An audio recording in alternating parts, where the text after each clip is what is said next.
Over the course of my career, I have had to cold call a lot. I knocked on over 20,000 doors when I was in college as a door-to-door salesperson. After I finished graduate school, I then worked for an enterprise software company selling anti-spam filtering software to large corporate enterprises. And then my wife and I built an actual sales consulting company where we cold called on large companies and small companies to train their salespeople how to sell.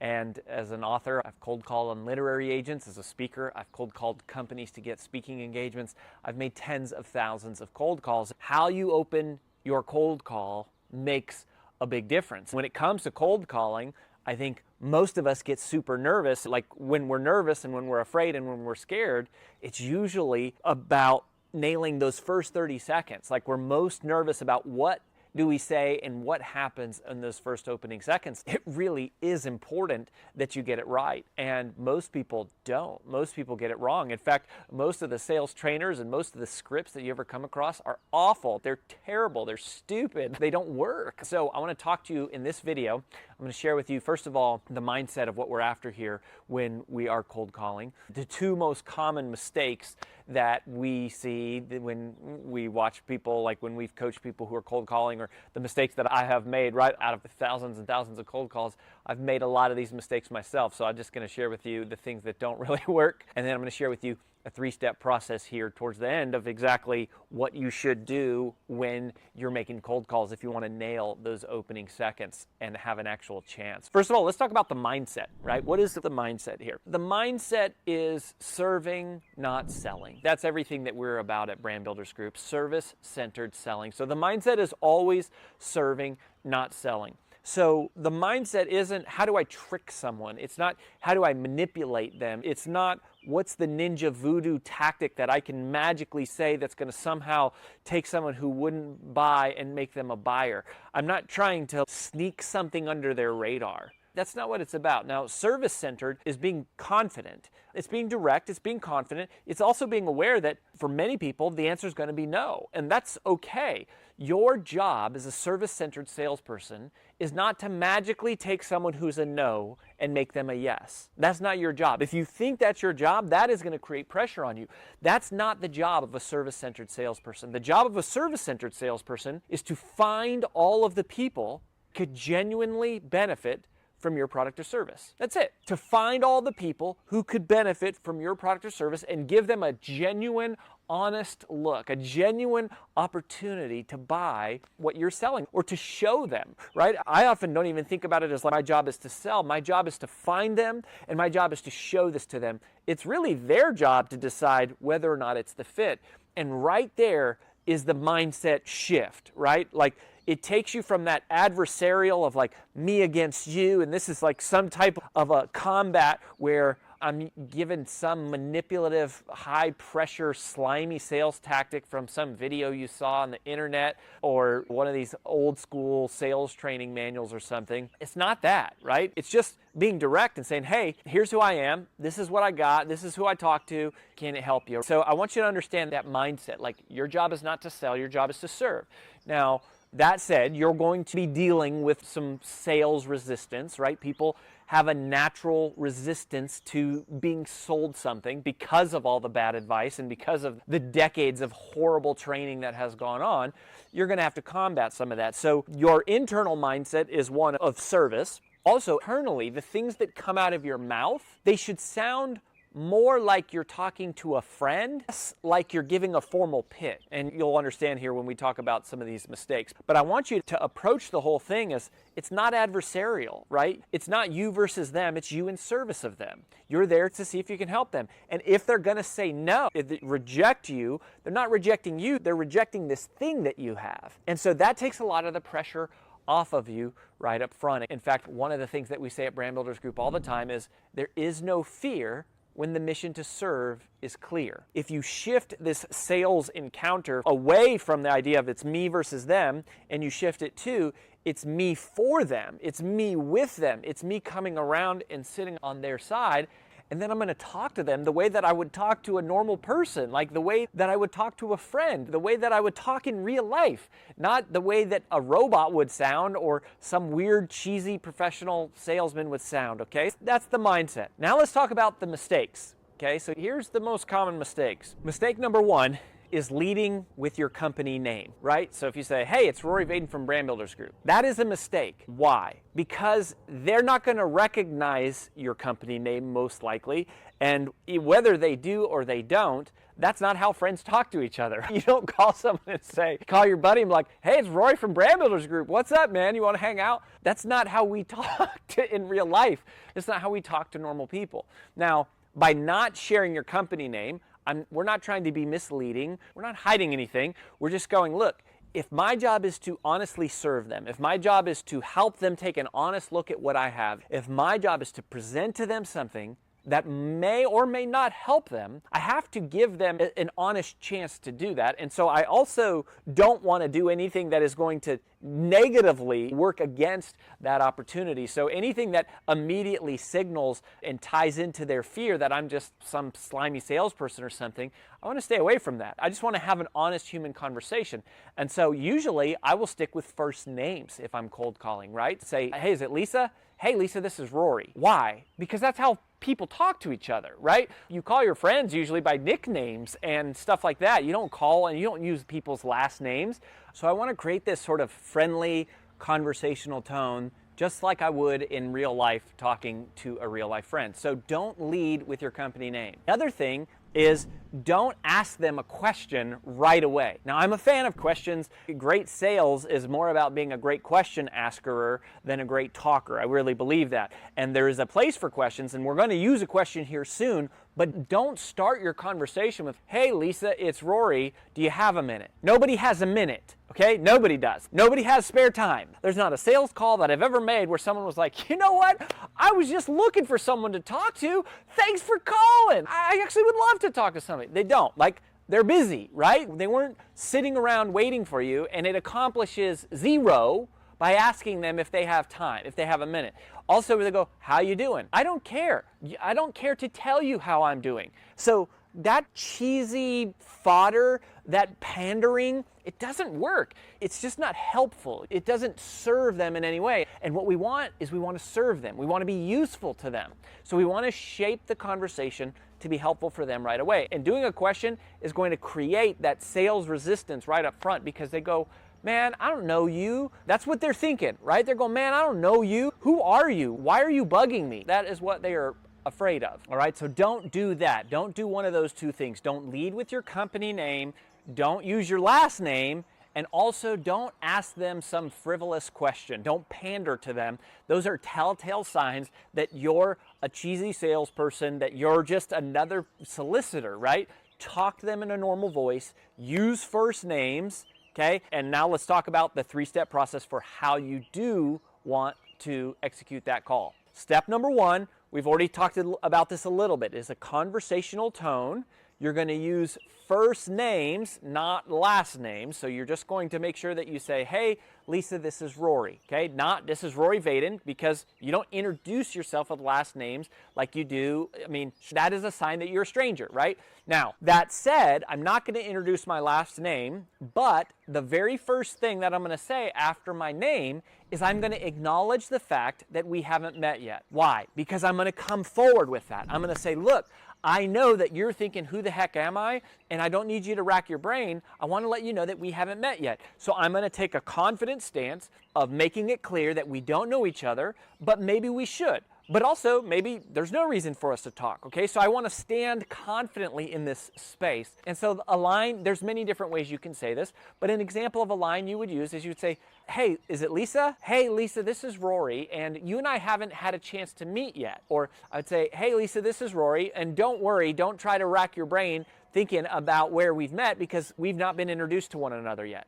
Something like that. So I'm going to let her know, or him, right up front that we haven't met. That's part of the relationship. So they go, okay, great.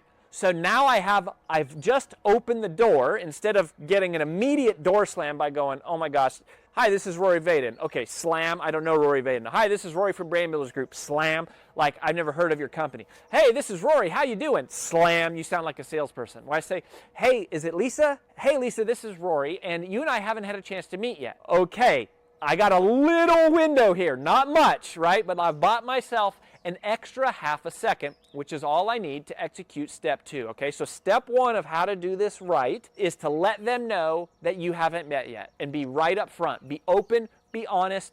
If there's any chance of someone giving you an extra second, it is through honesty and openness. So that's what we're gonna do. Let them know that we haven't met yet. Now, that gives me an opportunity, a fraction of a second, to get to step 2, which is to use this phrase, the reason. This is a magical phrase. The reason I'm calling you. There is a psychological trigger that happens. When you hear the reason, everybody piques interest, right? They tune in, they pay attention because you go, great, you are getting to the point. Now, here's another common mistake is people say, hey, this will only take a minute. I'm not a fan of saying that because, first of all, they don't have a minute to waste.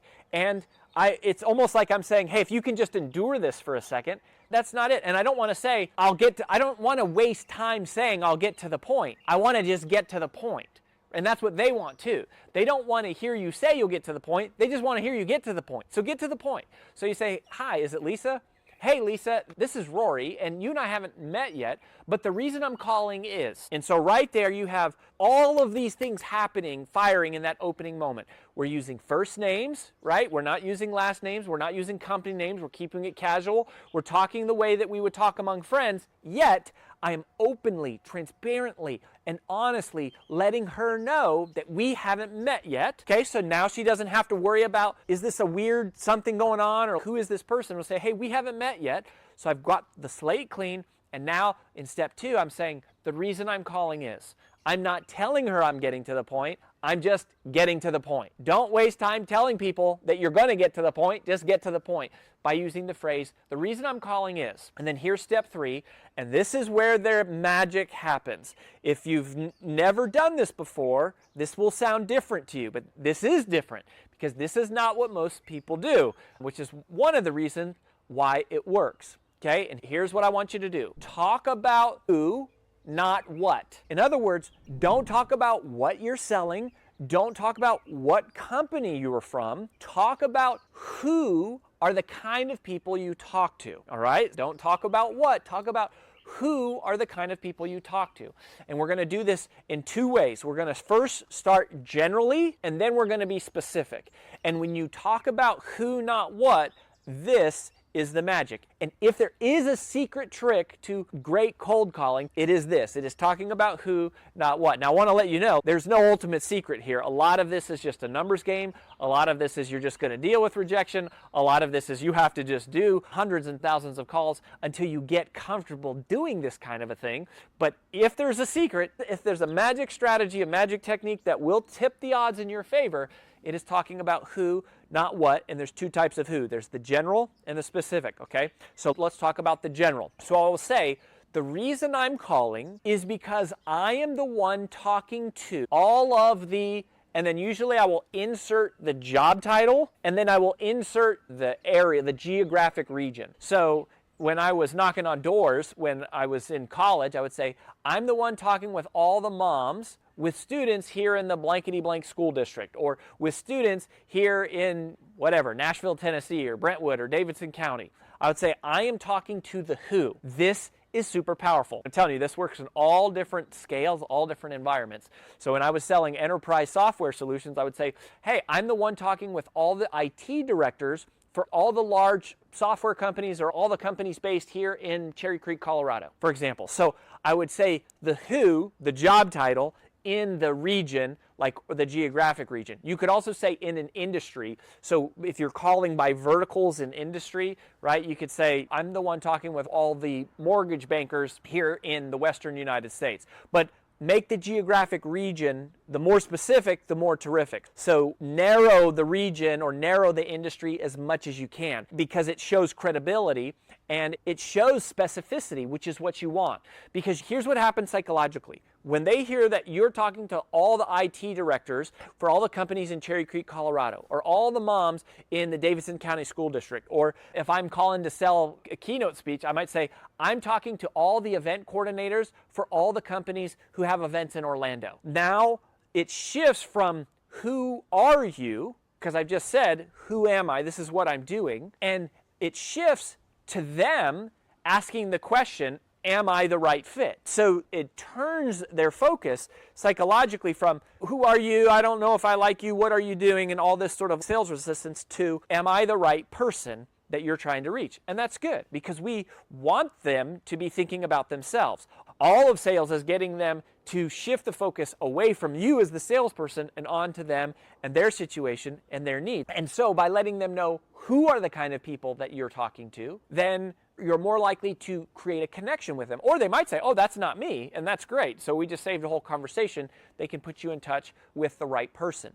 So lead with the who and say the job title from the geographic industry or the geographic region, or say the job title of people in this industry or whatever vertical or territory that you're working in terms of whatever your sales territory is, okay? That's what we want to see. So that's the general, and it immediately has them going, am I qualified? Am I the right person? Am I the right candidate?